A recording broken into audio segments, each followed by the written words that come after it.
Okay, sorry for the interruption. I need to actually delete some photos and videos from my phone. This is Kara's right now. So what I was saying is back when the Christian narrative was the overarching one, there was a sense that we are characters in God's story. We are not the main characters of our lives. The situation that we have in basically a secular understanding of the world, which is basically a godless world, what it means is we are the ones that give ourselves our own identity. And oftentimes the way that we do that is through really shallow stuff like I am, my favorite shoe brand, right? Or I'm the music I listen to, or I'm the desires that I have, or something like that, instead of holding on to the truth outside of us, right? And so because of that, there's an obsession with what we understand as authenticity. And what that basically means is that this is where you get ideas of speaking your truth, right? Which is a changing of the definition of the word truth. There isn't your truth, there's your take on the truth, there's your piece, your interpretation of the truth outside you, right? But when we get to the point where we believe, as secular narratives would say, in a godless universe, kind of your life is your story that you make up. Your identity is for you to craft. In that case, then what happens is we often mistake what we want, how we feel, whatever, as truth itself, and which helps us get to the point where we value what we understand as authenticity more than anything. And what that means is that we give tremendous authority to our feelings, which I'm not saying your feelings are always wrong. I'm just saying it's hard to know if they're wrong or right oftentimes. And we can easily be manipulated, right? Or we can feel the wrong way about something. And so what that means is we've kind of been conditioned to feel like if we don't express whatever thoughts or feelings we have in any situation, we are not being true to ourselves. We're betraying ourselves. It feels like a moral wrong not to express our opinions, right? And so I've had students who are good people and following Jesus who will ask me stuff like, how is it that I can show respect to someone who I don't like, right? How is it that I can show respect to someone who I don't respect? Is that being fake? Is that being inauthentic? Now think about what that means. What that means is that they're thinking, what matters the most is my feelings, right? The way that I think about this. There's not a heavy realization that there is very serious truth outside of us, in addition to God's commands being more weighty than our feelings, right? And so what I'm saying is this isn't an issue of people trying to do the wrong thing or not feeling committed enough to doing the right thing. It's that we often have a hard time knowing what the right thing is because we believe that the way that I feel about whatever it is more important than anything else. And that's a totally American cultural idea that's not a biblical value, right? There's plenty of cultures that understood self-control as a greater good, because you were a member of society. You yourself wasn't, right? All of society. And so this idea of authenticity being more important than anything, I think contributes to us having hard time saying, well, I just do need to be honest instead of polite. And I think it even helps to think about the difference between honest and authentic, right?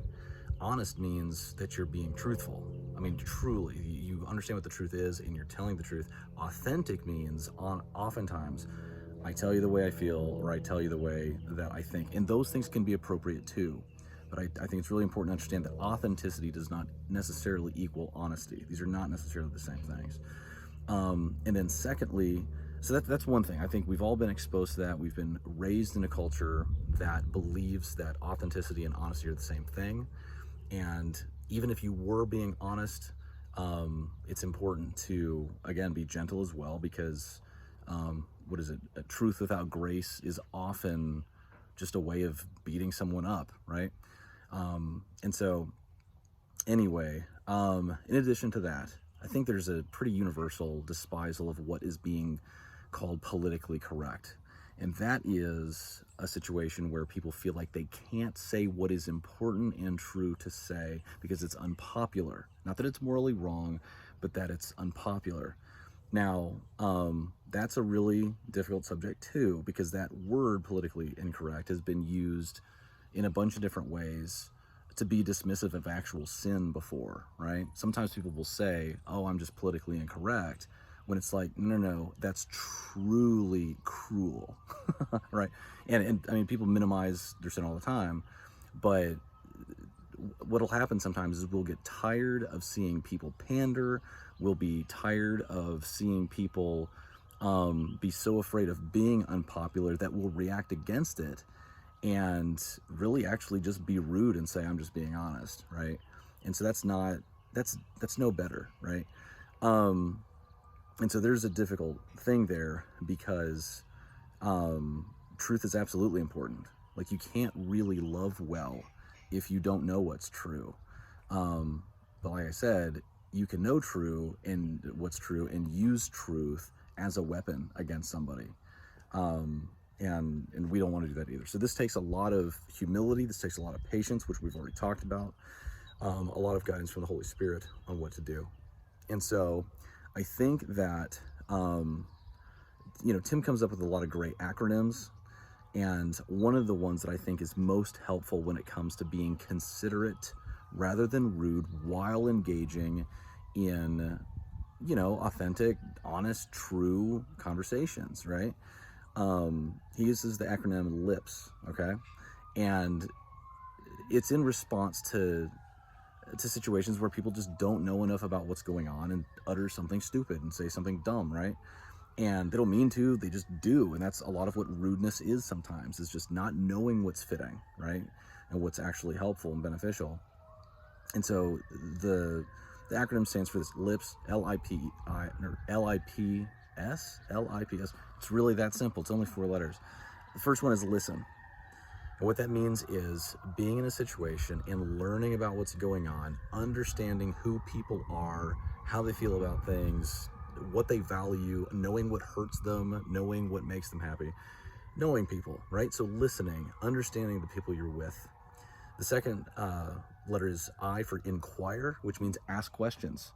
Actually ask questions before just blurting out whatever we think about it. Again, that whole idea that authenticity does not equal honesty, right? And authenticity may call for you to feel like you need to express whatever feelings or opinion you have. That's often rude, it's often unhelpful. And the goal is to build, at least with CSM, is to build a culture of worship, belonging, and growth. And this means that when we talk, we want it to be edifying, right? And so inquiring means asking questions. One of my favorite sayings is that the first duty of love is to listen, right? So listen, inquire, ask questions. P means process, which means we're not just listening and inquiring to hear what people think so that we can argue with them immediately and dismiss what they're saying. I don't know if you've met someone who lives to argue, but it's difficult. You eventually just don't want to talk to them at all, right? And so processing means actually thinking about what people are saying, hearing their real concerns, wanting to really develop a relationship. So processing means fitting this new information into your mind, thinking about how it fits, gauging its truthfulness, its helpfulness, all that. And then finally, the last letter after those other 3 is speak. Speak when you have listened, after you've inquired, after you process, when you actually can understand whether your words can be helpful. And what is it? Dallas Willard said that it's much more important to have something to say rather than to have a platform, right? Meaning, don't try to, figure out a way that you can speak. Focus on actually having something to say. And there's going to be plenty of times where we just might not have something to say. And that is really okay, right? And so, I think that'll be helpful as we're learn to love our neighbors ourselves. I think that the church and the world would be totally different places if we would just ruminate on and meditate on and get Jesus's words deep in our bones and our heart, soul, mind, and strength, that there really is nothing more important than learning to love God with all of your heart, soul, mind, and strength, and love your neighbor as yourself. If people had that character, if only the church had that character, we could make the world into something that would really reflect the goodness of God, right? And then of course, even if we didn't have serious societal change, to have the character that allows you to love God with all of your heart, soul, mind, and strength, and love your neighbor as yourself, is its own reward, right? Because it helps you experience God. So that's what I'm hoping for you guys. We miss you. We will be meeting again in person in a matter of weeks. So stay updated. Have fun. Wear your seatbelt. Love you guys.